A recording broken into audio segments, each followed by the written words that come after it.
Speaker check.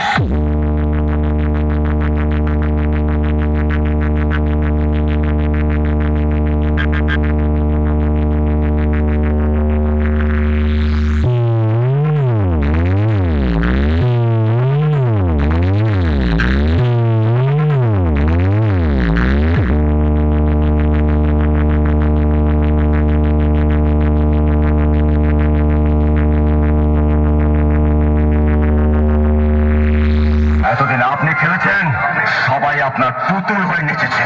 এবার আমি খেলবো, আপনি নাচবেন। কিন্তু এর পরিণাম যে কত ভয়ঙ্কর হতে পারে তা আপনি ভাবতেও পারছেন না।